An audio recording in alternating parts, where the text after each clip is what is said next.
This is Ball on Blast, Raps post-game playoff edition. Part of the On Blast podcast network. Available on iTunes, SoundCloud and YouTube. If you like it, then subscribe and tell your friends. Holla. That's it. I think that shot alone is just a heartbreaker. You don't want to end the game like that. Like I said, blow me out by 20. But not like that, man. Got a quote here from Kyle Lowry that says, "I thought there was some time left on the clock. I didn't want it to be real."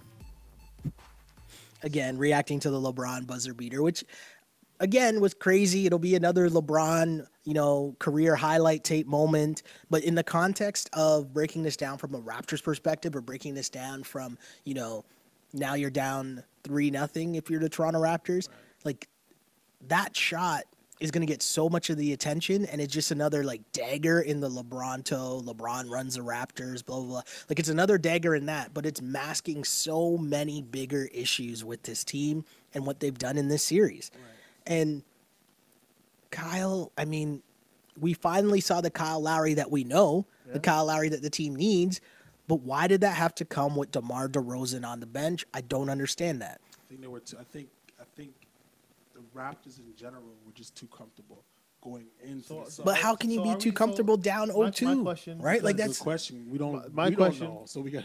So it's obviously not showing. I got a question for you guys now because I'm not even worried about Game 4 because to me the season's over. So are we falling into a situation where we're kind of like Portland or Washington, where we're saying maybe that backcourt's not working going forward? Maybe some changes need to be made? I think the question has to be posed. But what do you do? Hold on. What do you do though? In reality, okay, you can't get. No one's going to trade for Lowry. And in reality, no one's going to trade for Lowry. He's good. He's set to make $33 million, not next year, the year after. Who's taking on that contract? I don't know. So trading Lowry is a problem. DeMar is probably the better asset, but do you want to give up DeMar and then keep Lowry?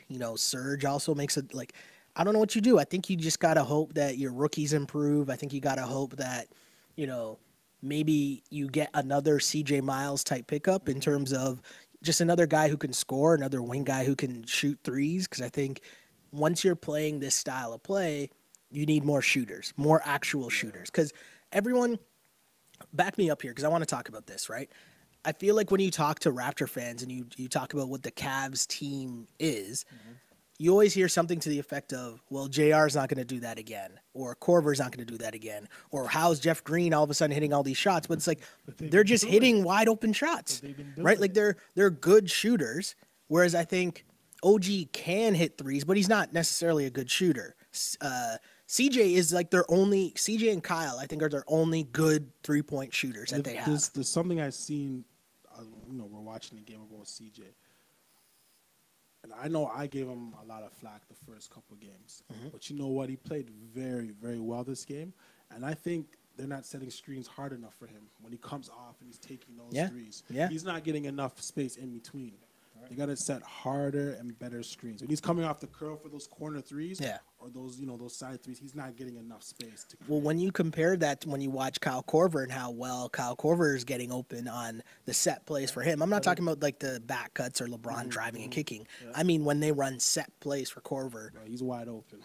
Right? It doesn't even look like nobody's. It's an underrated part of the game, but it's important. I don't think it's the screens. I think it's the defense fighting through those screens. Maybe.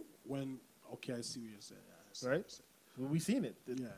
It took about 6 possessions before OG fought through a Kyle Korver, and it sounds crazy to me. It wasn't a Kevin Love screen. It wasn't a Tristan Thompson screen. It was a Kyle Korver screen. Yeah. That it took 4, 5, 6 possessions before he was able to fight through that screen. And it just also shows, from the Cleveland coaching standpoint, there's no respect. if they're running a two-man, even with games 1 and 2, you've seen a little bit of this game. If they're running a 2-man game with the point guard and the 3, they ran it with Paul. They ran it with George Hill, and they ran it with Kyle Korver. You're not running it with Kevin Love or Jeff Green, who you would think ideally the two bigger guys. You'd run that 2-man screen game with. They're running it with the two smaller and 2 weakest players on that team, on the starting team, whoever's on the court at the time, and they're getting away with it. So I'm just like, man, I don't know. It's a tough one, Raptor fans. You guys got to hold this L for tonight, though, and let's hope. It's definitely a tough one.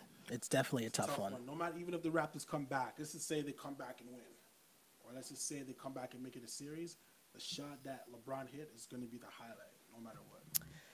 Yeah, I mean, from the Raptors fan standpoint, it's kind of one of those things where, you know, you got to take a step. I mean, it might not be right now, but I think at a certain point as a Raptor fan, you got to take a step back and appreciate the fact that as a basketball fan, you're witnessing greatness, right? Because, like, this is this generation's Mike. I'm not here to have the debate over Mike versus LeBron. Like, I don't care about that argument in this moment.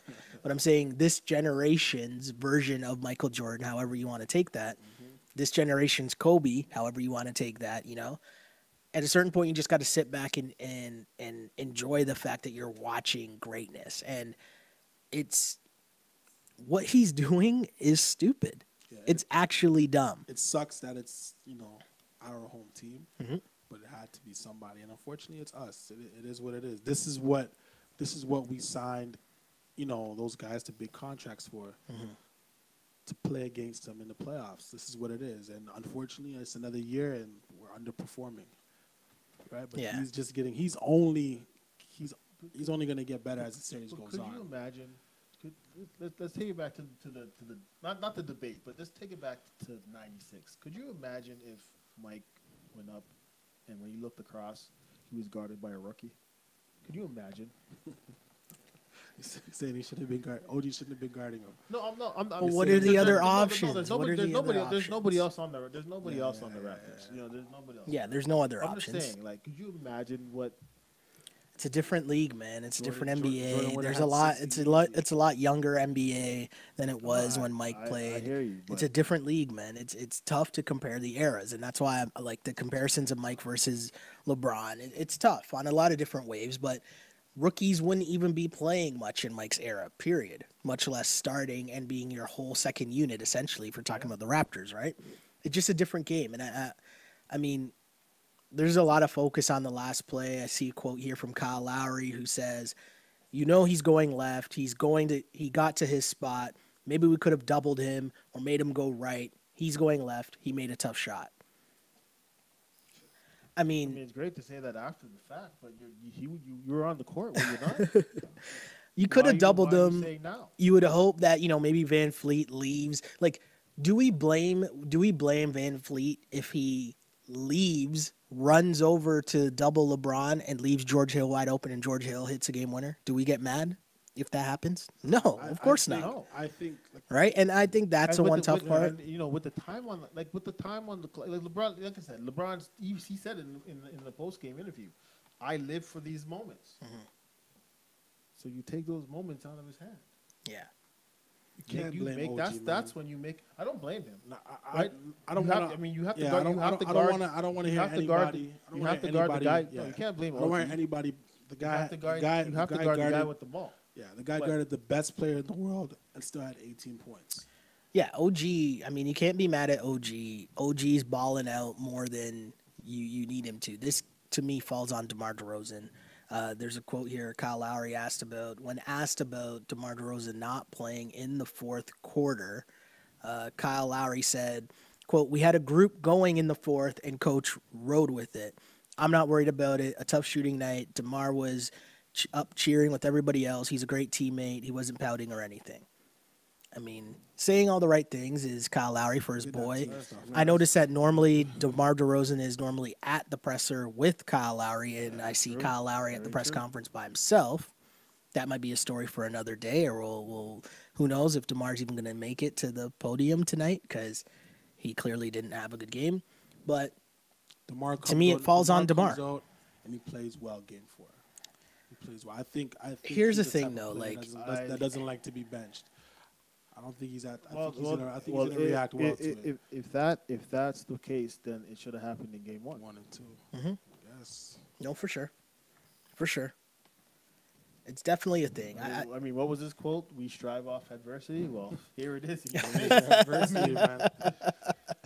Oh yeah, I forgot about that. That is what DeMar said get no after last tougher game, than and he this, had right? probably his worst game. That's tough. 0-3, still in Cleveland, up against LeBron James after the game you just had. There's no, I can't think of the more tougher adversity you can face at this point, right? Yeah. Here it is. And overall, that was a good game, though. What is, like, I don't know what Toronto does. I mean, that is the most deflating thing. Like, they're going to have nightmares of LeBron James, no? Like, actual nightmares. Nah, like, there's, like... It's tough, man. It's tough to come back. Yo, man, he is, like, what he's done to you in this series. First off, he didn't even play well in the first game. Cool. Second game, he just toyed with you and dominated and did everything. And in this game, again, we look at how that game played out. I think the Cavs just like took their foot off the pedal and allowed the Raptors to gain a little bit of confidence. Yeah, they came back, made it close, made it interesting, and then this guy hit a joke-ting shot. Like, that's not a real shot. That's not a real shot. An NBA 2K shot. When you hit the wrong button? Yeah. The 2K shot, you hit the wrong button and the guy does the runner from like half court? Like I was saying in the last, like I was saying after game 2, he's doing stuff that I would do when I take my sons on the court. Yeah. And I know you guys must have all seen the memes with LeBron James with his two sons. With his two sons, they put Kyle and DeMar's face on his two sons. Yeah, that pretty much says that's pretty much what the series is. Yo, the memes from last game were tough, man. The memes after last game of they changed the Toronto sign at thing to say Lebronto. That was tough, man. That wasn't fair. They had LeBron James as the mayor of Toronto. That wasn't fair. That's disrespectful. And there's even a lot of Toronto people that are saying that. And I live in Scarborough, so I don't. What are you trying to say? Don't try to separate yourself from. I don't live in Lebronto. I'm from Scarborough. Hold on, you still live in LeBrontario. Don't try to run from it. LeBrontario. I don't live in. Don't try to run from it. You live in. I don't live in anything. Don't try to run from it, man. Don't try to run from it. How much did Jeff Green have tonight? Jeff Green. Was he consistent? Did he stay consistent and solid? Jeff Green off the bench with 11, 5 of 12 shooting. He's been consistent. He didn't play that many minutes. Yo, LeBron with a 38, 7, and 6. I mean, I don't know what more you want from LeBron. Again, you're winning the Kevin Love matchup. You're getting, as long as Kevin Love is putting up a double-double, that's it. The Cavs are going to win. Yeah, that's it. Right? If you shut down Kevin Love, you have a way better chance of winning. Because then you need the JRs, the Corvers. You need one of them to have. Yeah. Right? And like Tristan didn't really do much, but that's more of a matchup thing because the Raptors decided that they were going to try to beat Cleveland small, which doesn't make sense because player for player, your lineup doesn't match up to the Raptors. Didn't get in the game, did he? I did not see Jakob DMP. I didn't see much of Siakam either. Siakam played 14 minutes. He had a little run, but I think you got to play Siakam because he gives you energy, right? And it's like if you're gonna play Serge, I think if you're gonna play Serge at the 5, you got to rotate through just Siakam and OG at the 4. And I think that's got to be the move that you're rolling with because one of those guys has to be able to guard Kevin Love and bother Kevin Love, make Kevin Love beat you in the post, right? Make him body you, make him bully you to get his baskets. Make him at least work hard. But again, it was like the game plan. Because I remember Valanciunas went to the bench. I believe it was the third quarter. Mm-hmm. So they had Siakam and Ibaka in. Mm-hmm. And for some reason, Siakam was guarding Kevin Love and Serge was guarding Jeff Green. Yeah. And I don't know. It just things like that I look at it and I go. Doesn't make sense. Man. Those matchups don't make sense. It does not at all. And they were pounding the ball into Kevin Love, and there's no adjustments made. There's no in-game adjustments, right? It's like they look at game 2 and say, "Ooh, man, LeBron James is a shooter. Look at the shots he's making." And now they're in this series, they've played LeBron James how they should be playing Corver, and playing Corver how they should be playing LeBron James. Yeah. Right? They're giving Corver space, right? Yeah. And they're not giving LeBron James any space. But LeBron James was not going to shoot like how he was doing in game 2. No. Right? No. Right? Like in LeBron game 2, there was a stretch where he was just shooting like straight fadeaway corner. And they were up. At that point, I think they were up 15, 20. So he was like, "Yeah, even if I miss, these guys aren't going to do nothing about it." Mm-hmm. right? So he's making those crazy shots that you wouldn't realistically make. No. In a The video tight game game, shots, right? the 2K Yeah. shots. Yeah. Right? The video game So shots. this game, Siakam was right up on him, not giving him no space. And LeBron James, over and over again, Right. drive to the basket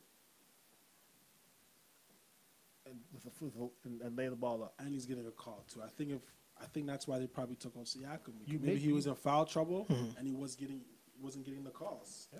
Yeah. You make LeBron shoot the ball. At the end of the day, you And gotta if LeBron's making a shot. If that game LeBron's on, Yeah. If he's on, cool. he's on. If he's on, Guess he's what? on. You take LeBron the shooting chance. the ball. That means Kevin Love is not getting in the game. Exactly. That means Kyle Korver's not getting in the game. So LeBron ends up with 50, and everybody else has 6, and you're in a much better shape. I think Right? with LeBron, you take the chance. You kind of like what Q said. You got to guard him. You You have got to guard him close. And if he's on, he's on. I'll take that chance. Yeah. I'll take it. I think you just have to make I'll him. take it over That's how Kyle everybody. Korver's 20. That's how everybody plays Yeah. LeBron. And Kevin Love's 30. You make him a shooter. Yeah. And if LeBron just happens to be hitting all his shots today, Yeah, take it. you take it. If I'm a coach, I take those odds. You can't let the man and drive to the basket. He's unstoppable. He's The double unstoppable. Once he Surge gets- is coming with the double team. Once he gets like 5 steps from the key, he's unstoppable. Yeah. He's physically too strong. We checked his shot chart. And He showed early in the game we did checked look at the his shot shot chart, and It looked like LeBron Shaq. LeBron was everything was in the paint. Bunch He of missed dots like in the one paint. mid-range shot and he missed a 3. That was in the first half, I want to say. That was LeBron's shot chart. And the Raptors, I mean, you got to make LeBron work hard, right? And I feel like if you play off of him, then you're letting him, conduct everything because he can see everything, right? He can pick apart and say, okay, I see this guy's about to help. I'm going to drive. I know he's going to help. I know Korver's going to be wide open. Yeah. You allow him, you make the game easy for him to pull all the strings. And if you again, guard up don't on want him, him to be the puppet master. even if you mix up where the double teams are coming from every other possession or something like that, just make him work. Make him have to think. Instead, make him be somewhat reactive instead of being proactive all the time. And defensively. Also true. Well, this- defensively, but this is the thing, defensively, is there's he's nothing you can been- do. He can rest on D because you have to play either Siakam or OG. So LeBron can just guard them on defense. And, I mean, those guys aren't – the way that the Raptors' offense is currently constructed, those guys aren't really doing anything. So he can chill and just, play free safety, play Ed Reed's position, right? Can't do that. It's tough, man. It's going to be But LeBron James, has he been in the league 13 years now? 15 years? Yeah. That's how I've seen every other team play him. Mhm. That's how Golden State plays him. That's Yeah. how San Antonio plays him. Yep. Yeah, I mean, DeMar DeRozan says, quote, in the moment, it definitely sucks. On top of us losing, you never want to have a shitty game like I had. it's always game for DeMar. No. I mean, He's it's always tough game now for because, DeMar. I mean, I don't know. I you mean, want I LeBron guess- to, like, here's the thing with the Cavs. The Cavs do not, I repeat, the Cavs do not want to come back to Toronto and travel. Absolutely not, no. If you're the especially with Raptors- Boston up 3-0. Exactly. Right? Yeah, Boston's also up 3-0, so Boston's yeah, making they it want to look take care of easy. business. I think they'll understand, no, we'll win at home. We'll avoid the travel. The 2-day rest. And also, I feel like the Raptors at this point, down 3-0, I feel like that was their fight. We just saw that their little comeback they had there at the end of the fourth quarter there. That was it. I think that was their little push to say, okay, no, we believe we can beat these guys. And to have it just be to end just in such a deflating way again, I mean, that was it for me. I mean, how does that not beat your spirits down, right? Like, I can't even blame them. If they get run out of the gym in game 4, I can't even blame them. I can't even be mad at them. Like, that has to be so tough because off top already, okay, it has to be difficult for you to convince yourself that you can beat LeBron James. He's the best player in the world. You know that. He's beaten you now 9 straight times in the playoffs, right? But think about that. So already it's difficult for you to believe. a You have to nightmare in you itself. have to pep yourself up. You have to hype yourself up to believe. No, we can take this guy down. And then you start losing, and the doubt creeps in, and then you finally get something going. You're coming back. You're showing some sign of life, OG hits a 3 to tie it. You're thinking, maybe we can steal a game back on their court, a game we don't deserve, but maybe we can steal it back in overtime. And then he hits that shot on you. Yo. How do you come back from that? You don't. You don't. You're planning your vacation. 1, 2, 3 Cancun. It's a wrap. You're planning your vacation. That's a Shaq one. Shaq, they stole that from Barkley. Yeah, they stole that from Barkley. But I don't know how you come back from that. I just don't get it. I don't think you do. I know I'm done. That shot deflated. More DeRozan quotes. He says, "It was extremely hard. I never want to be over there watching, especially the competitor I am. I just want to be out there helping my team way more than anything. So it definitely sucks to be watching." Game 4, DeMar. I just think. I mean, like, obviously, I don't know. We're just reading the quotes. This is the motivation for DeMar to be in the gym in the offseason and come back just beast mode. We're not actually hearing the questions or how the questions are asked, but I just feel like these guys are just let off the hook. Like, I don't like after that game, like, for you to just say the competitor I am, like, does nobody raise their hand and say, like, show me some receipts? Where did you show me the play where you said you competed? Where was it? So I haven't seen it. Q, you said you were speechless, and Kevin Love also speechless. He says, I'm almost speechless in seeing this type of thing. You see him shoot that shot all the time in practice, going away with his left hand. It's just one of the best, just a special shot. It's just who he is. It's a practice shot. There it is. There's your proof. Same with last game. He said, like, it's a practice shot. You wasn't with me shooting jumpers in the gym. When that shot went up, I was ready for overtime. I call this the game's over. When he shot it, I was like, he's gonna hit that? Like, I was like, it wasn't like I didn't think he was gonna miss. Like, I was just confused by it. I was like, okay, that's an. I laughed. What we think is a difficult shot. This guy takes it every day. It's a normal shot. I laughed. How does LeBron James, like, he owns the Raptors? He owns the Raptors. It's the only thing. It's the only way you can look at it now because he shares in MLSE. He might as well have shares in MLSE. You know what? They might as well rename Carabana to LeBron Anna or something. Like, LeBron's OVO Festival. Like, yo, man, what he's doing to this team is straight disrespect, Q. Yeah, but every time we finished it. Like I said, Drake is from Toronto. He is not Toronto, and the Raptors are not Toronto. Yeah. They are a team that plays in our city, but they don't represent. They don't.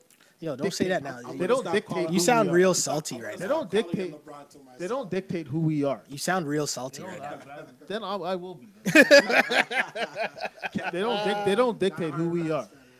Yo, they don't dictate who we are. Shout out to my guy LT who told me that there's a lot of static and you can only hear one mic. Thank you. I fixed that audio a long time ago, but just wanted to say shout out to you, LT. There's some other weirdo named Snakes Takes talking about Kevin Pillar or something. Yeah, screw that guy. I don't know. I actually know who that is. I just don't want to give him credit for his silliness. But yeah, it's just one of those things again where LeBron, I don't know, you got to feel that if you're the Raptors, you can't come back with the same team and expect to beat LeBron next year if he stays on the Cavs. You can't. You're just conceding again that you're just not good enough if you come back with the same team. And again, I understand the difficulties in trying to rebuild your core. It'll be difficult to trade Kyle Lowry. It'll be difficult to trade Serge. I understand all of those things. But you've now lost 9 straight games to the Cavs. 9 straight in the playoffs. But I mean, you cannot bring back the same squad and be confident in the fact that you can beat them. That's not a thing. We need a Lance Stevenson or Marcus Morris. No, but that's like what you see in the Western Conference, right? Yeah. How Houston has built their team. How first it was San Antonio and how Golden State built their team. Whether it was luck that happened upon them, the basketball god said, we're going to make Draymond an all-star and all this. But, Houston has built their team specifically to combat what Golden State has been doing. I can't hear these DeMar quotes are kind of getting me mad, and it's unfair for him because it's like, what do you expect him to say? But he said it wasn't anything the Cavs were doing to him. Thought he got good looks. They felt good, just didn't go in. Just one of them nights. I can't be hearing that. I can't be hearing that. I'm sorry. And maybe this is what you're talking about here, Q. In the game, though. Maybe this is what you're talking about, Q, where, the free pass. To me, that's unacceptable. You just cannot be the all-star face of the franchise, and it's to a point where we think our best chance to win is with you on the bench.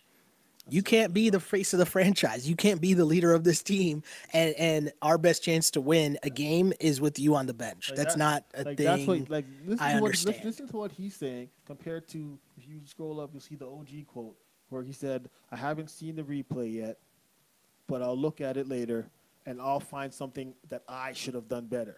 Mm-hmm. Right? Yeah. He didn't just say, "Well, it's LeBron. What do you expect us to do? It's LeBron." But again, he said, "There's something I can do better." I go back to what we talked about over and over again. The reason why I did not believe I said I would not believe the Raptors can beat the Cavs until I see it. It all stems back to the end of last year's playoffs when Lowry and DeRozan were on the podium and they said they had LeBron. If we had LeBron, we'd win too. After I saw that quote, I thought, oh, these guys don't think they can beat LeBron. Then I told you about the Stephen A. Smith stuff, where Stephen A. Smith said he was in the locker room during the Washington series after the Raptors lost the 2 games in Washington, and he asked Kyle Lowry what was wrong, and Kyle Lowry just pointed to Fred VanVleet. That tells me that if you think Fred VanVleet is the key to your team beating LeBron James, we have major issues. You come into this game now, your season's on the line, and your big adjustment is you're going to start Fred VanVleet, and your starting lineup is going to be VanVleet, OG. So you're talking about a rookie and a second-year player, undrafted free agent, Kyle DeMar, and JV. I think what Kyle... I just think like that, like... I think what he's basically telling us is, hey, it's not my fault. This is what they wanted. This is what the fans wanted. It's not my fault. It's not my fault. This is what they wanted. They wanted me... This could end really badly. Yeah, you're right. Maybe. They wanted me and DeMar to distribute the ball more. This is what they wanted. That's what he's telling Stephen A. Smith. Hey, it's him. But it's not my fault. It's interesting. If we lose, it's not my fault. It's not on my shoulders. It's definitely interesting. I mean, I don't know what. I mean, I feel like if they lose, if they get swept, and the daggers from the media and fans really start coming for Kyle and DeMar, there's going to be a lot of finger pointing going on, and there'll be talk about how the refs, and there was that play earlier on. Let's talk about the fact that it wasn't just that last shot. We talked about what happened when LeBron went to the bench at the end of the third, but there was a huge swing before the end of the first half as well. And that was when Serge Ibaka, driving to the basket, got fouled, dunked it. Should have been an and one. Instead, LeBron complained to the ref. Let's call a spade a spade. LeBron complained to the ref. They called the foul on the floor. The Raptors then inbound the ball. Serge misses a three. Kevin Love comes back the other way, splashes a three. That, to me, was another massive swing where the Raptors were coming, they were coming close, and then you have something just go completely, not only that it went against you, but it went so far the other direction that's another devastating blow. And when you're already trying to beat LeBron James, you need things to go in your way. You need bounces to go your way. Yeah, exactly. And to have things like that happen, gotta be deflating. So many deflating moments for the Raptors against LeBron, and I don't know what the answer is. You were already down double digits. Yeah. So as much as that play hurt, and we seen, I mean, it ended up being a 2-point game at the end, so it obviously made a difference. But you should have been down. Like you can't put it on just on the refs when you were not playing well to that point. Right. Yeah. Right. Yeah. If it was a tie game at that point and that call is made, then you can bring up the refs all you want. But if you're already down 10, 12 points and a call goes against you. It's true, man. There are a lot of things that went against the Raptors in this game. And to me, I hate the excuse of blaming the refs because I always feel like it's just an easy answer. And I feel like you talked about playing basketball at Eastern Commerce, and you don't have to play basketball at Eastern Commerce to hear this, because I feel like in Little League sports in general, but especially when you're a kid playing basketball, no, you're told don't leave it into the ref's hands. Right? You're always taught that as a little kid. Never leave it up to the refs, because, you know, you want to take care of business yourself so that you're not relying on the refs to do anything.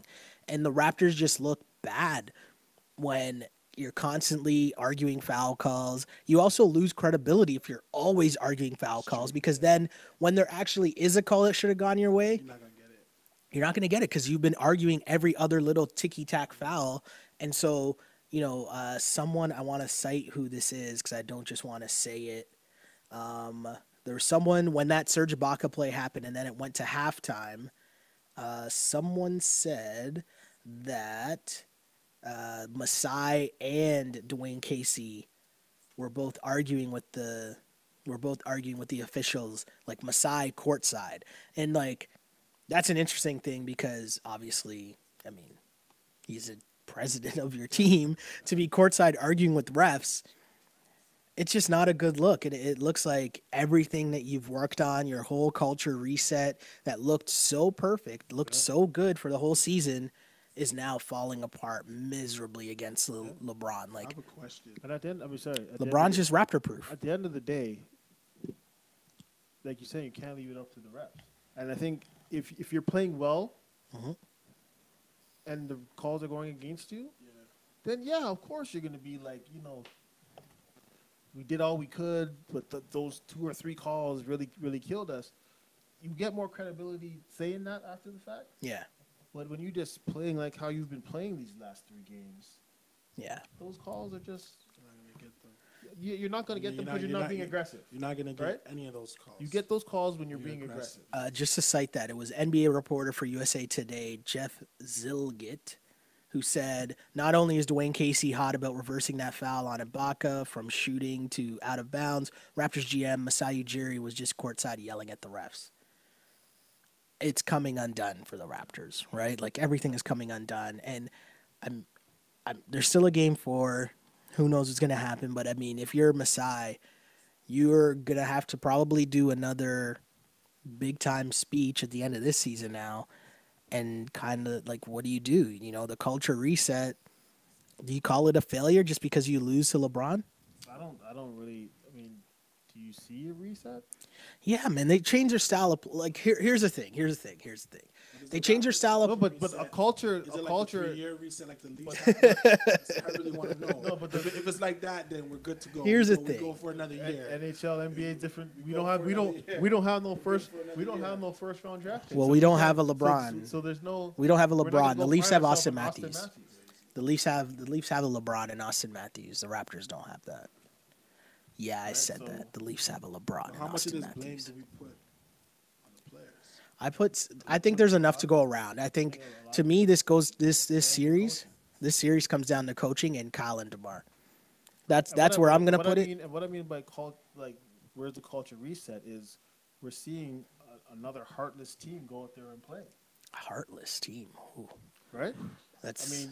Yes. Harsh. Okay. I mean, yes. I mean, if the culture reset was just we're just going to rely on the bench a little bit more, that, to me, that's just. But I think the whole purpose of the culture reset was to make success, long-term success of this team more sustainable, right? And that means you're making sure that you don't have another playoff series where Kyle Lowry's injured, and they succeeded in that, right? They made sure that he's healthy and he still has something left in the tank for this playoff series. DeMar's not gassed because their minutes are down. They improved their offense. You can't deny that. They improved their offense during the regular season. Across the board. Yeah, like, that's the thing. You can't say all that. I think, like, what just happened, I think in the playoffs, it's a different ball game. It's a different style of play. It's almost like you watch the Spurs and we all think, okay, well, how did the Spurs do it this season without Kawhi Leonard? Well, they did it because they have a system. They did it because they have a structure in place that you can take NBA level talent that's somewhat interchangeable and make it work. And you can have a successful team because you're well coached. You have a style of play that you believe in. You have a structure. And I think that's what the Raptors are trying to build. Now, success winning in the playoffs, that's another story. That's another story. That comes down to a lot of different things. That comes down to coaching. That comes down to the intangibles you're talking about in terms of having the like gritty, you know, Lance Stevenson, irrational confidence type guy, right? Like all those little intangibles are the next step of being an actual successful team. But again, I know my guy Webby will back me up on this. Our full-time listeners of the Ball on Blast podcast will back me up on this. I've been saying for the whole year, while people were talking about making the NBA Finals, and if the Raptors don't make the Finals, if they don't make the conference Finals, if they don't beat Cleveland this season as a disappointment, I've been telling you guys, don't have your expectations that high because there's so many other things from this year that you can take as a positive, right? And the fact that you lost to LeBron again, cool. But did we need another playoff series to know that Kyle and DeMar aren't ready for LeBron? No, we already knew that. I already knew that. Like, we knew this already, right? And so there's so many other things that you can take from this series that I think makes it a success. And again, I know it's Toronto, so very bandwagon, very fair weather fan base that lacks perspective. But think about where this franchise was in terms of, you know, just anything. Like, there were nothing. There's a lot of positives in general. Right? And now at least you can say, hey, we made consistent playoff runs and we just lost to LeBron. Like, at the end of the day, you lost to LeBron. And he's... At the end of the day, it doesn't really matter. I guess you guys are being realists, but... In the moment, it hurts you. As somebody who's played sports my whole life... Yeah. Right, like... And if you were to break out a pack of cards right now and we played Crazy Eights, I'm trying to kill you guys. That's a fact. You know what I mean? Mm-hmm. I'm not trying to just make the playoffs for 5 years straight. I'm trying to win. Now you can say that, Q, and I understand exactly. You can say that, and I understand. You can say that, and I understand what you're saying. You can say that. I'm not okay watching. Like, I didn't watch playoffs basketball at all last year, except for maybe a few games when we were out, because I don't want to just see Golden State and Cleveland sweep their way back to the finals again. Yeah. So let me ask you something then. What did you think of the Raptors' chances before this series? Because to me, it seems like you're really upset right now, and I wonder and I feel like there's a lot of Raptor fans that are upset, and I think that, yes, as a Raptor fan, I am mad at how this has played out, but at the end, I can say that I wasn't expecting them to beat the Cavs anyways. I wasn't expecting them to beat the Cavs. That's not what I'm saying to you is that, but fight for that. You just want a better I just want to see fight. You just want a better effort. Like I said, if you pull out a game of Monopoly right now, we ain't going home until I have all your property. You know what I mean? Like, I'm not here just trying to. I think second place is not good enough. I don't like second place. Even though there was a bunch of negatives to this game, I think if you're to the Raptor fans, there's a lot of positives to this game. I think there was. I just think because that's just a shot. Like, you can't do nothing about that. That's a basketball god's telling him. But I think I understand all that. But shout out to my boy Jason Atkinson. He's been saying this. It's like we live in Toronto, so like our slogan should be, better luck next year. And I just can't. You just can't keep doing this. Listen, man, right? I hear you, Q, right? and I understand. I'll even take it to other sports. Like, we watched the Leaf playoff game. Right? This is game 7. You guys are winning going into the third period, and it's like you guys didn't even come out of the dressing room. See, this is a problem with Toronto. There's no perspective. Like, yes, they could have won. Yes, they should have won that game. A fight. That's all I ask is that you. They did leave with a fight. They lost in game 7. Yeah, but look, you remember the third period? Yeah, but come on, man. You're talking about a team of 20-year-olds. We're arguing about a whole different thing. But my point here is this is the perspective. 5th year for the Raptors. Yes, but you're 5th year. Yes, and you know what? It's going to be the 9th year of LeBron making it to the NBA Finals in the East. There needs to be some perspective. To just say, well, it's LeBron, and it's okay. Like, it's the Eastern Conference is weak, and blah, blah, blah, blah, blah. Can I remind you? Hold on. Can I remind you? Why even do any of this? Can I remind you that this guy just hit a running fadeaway off of the wrong foot glass to win the game? And I fully understand that, but they're also already down 2-0. Yes, but Q. At a certain point, you gotta tip your cap and be like, There's hey. no fight. There's no fight. That was a great shot. I didn't think it was going in. That was a great shot. But at some point, the team's got to fight. The team's got to put up a fight. They did put up a fight and came back. They fought late. It's just basketball. They fought right? late. You're supposed to play 48 minutes of basketball. Coaches again, we'll take it back to Eastern Conference. You can't just come out and say, well, we're from Eastern, so we're just going to come out and play in the second half and think we're going to win the city championship every year. You play 48 minutes of basketball. We did not see that. The Cavs didn't play 48 minutes of basketball. They were up 15. They didn't have to. They didn't have to. I just think Raptor fans... LeBron James probably played the least minutes of any game in this playoff. This game. As I said, LeBron, we're at a certain point, I just beg Raptor fans, and I'm begging you, Q, to a certain point, just tip your cap and enjoy the greatness that is LeBron James, because you're just going to frustrate yourself. I'm not unrealistic.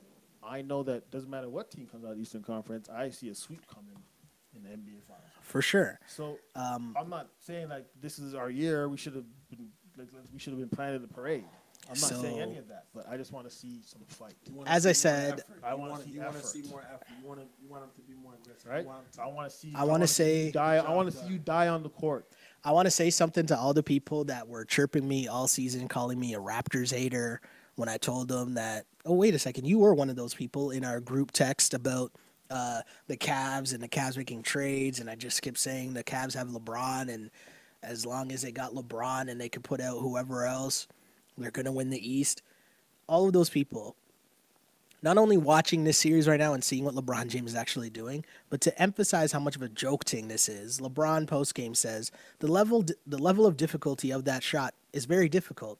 Don't try it at home. Yo, podcast done, man. The second podcast in a row. Lebronto, man. What do you want, Q? What do you? This is what I said. Me? I'm saying me. Listen. If we go to Coxwell Courts right now, and somebody, and any one of you, what is wrong with this guy right now? Any one of you make a comment like that, you're gonna be limping home. What is this guy talking? That's just me. So what do you? And that's playground ball. So hold on. What are you saying? In Game 4, the Raptors they can't let LeBron, because LeBron's gonna come out doing fuckery in Game 4, right? Like we know this now. Like they're gonna try to win, but they're gonna be doing fuckery in that game. I don't expect anything different from the Toronto Raptors at this point. I don't expect anything different. So I guess we'll save. I don't expect the game. I think the game plan is. I don't know what. I don't expect anything different. I guess we'll save the blow it up talk for the Game 4 post game podcast. I think honestly, can't blow it up. Listen, can't blow it up. Well, first off, you can't blow it up because, again, we live in where we live, and the fair weather fans won't. I'm going to ask you this. And it's it's business above. It's business above basketball. Yeah. It is. It's MLSE, man. Right? Come on, man. But Dwayne Casey says, collectively, I was proud of how our guys competed, laid their hearts out, and put ourselves in a position to win. I shouldn't have told Q that one. I just made him get more cheese. I think. I'm just trolling Q now. That's all I'm doing. I'm sorry, man. And I think this goes back to what you say is like, everybody's going to look at that last shot and be like, yeah. And everybody's going to be on that last shot, right? Mm-hmm. So I think from the Raptors standpoint, what these guys are spewing to the media right now is that, look, we came back, we gave it our best shot. Did you? Yeah. No. Did you? You're right. They lost the series. They haven't been in this series from the beginning. No, they didn't get their best shot. There's a lot of things. I think a lot of lessons got to be learned here from Raptor fans. And the one thing I'm going to urge Raptor fans to do is watch other teams play in the NBA. Don't just watch the Raptors. Cool, I get it, I understand it, but make sure you watch other teams play, because Raptor fans do not watch other teams in the NBA play other than their own team, and so they overvalue how good OG is. They overvalue how good Fred VanVleet is. They overvalue all of these things, and now you get into a series where people are now surprised that Jeff Green, who's been in the league for how long, he's gonna hit a wide open jump shot. George Hill is gonna hit a wide open jump shot. I don't have sports arguments with Fairweather fans because of that point, but I'm here telling you that as a sports fan, and me and you have watched a million basketball games from high school to college to NBA. So I'm not coming here thinking like I've only seen For sure, 6 Raptor games this year. For sure, but the reason why the Raptors are going to win the championship. But here's the thing with the Cavs. Here's the thing with the Cavs, right? And to me, this is a series. This sums up the entire series to me, right? From Game 7 of the last series, okay? Game 7 against the Pacers.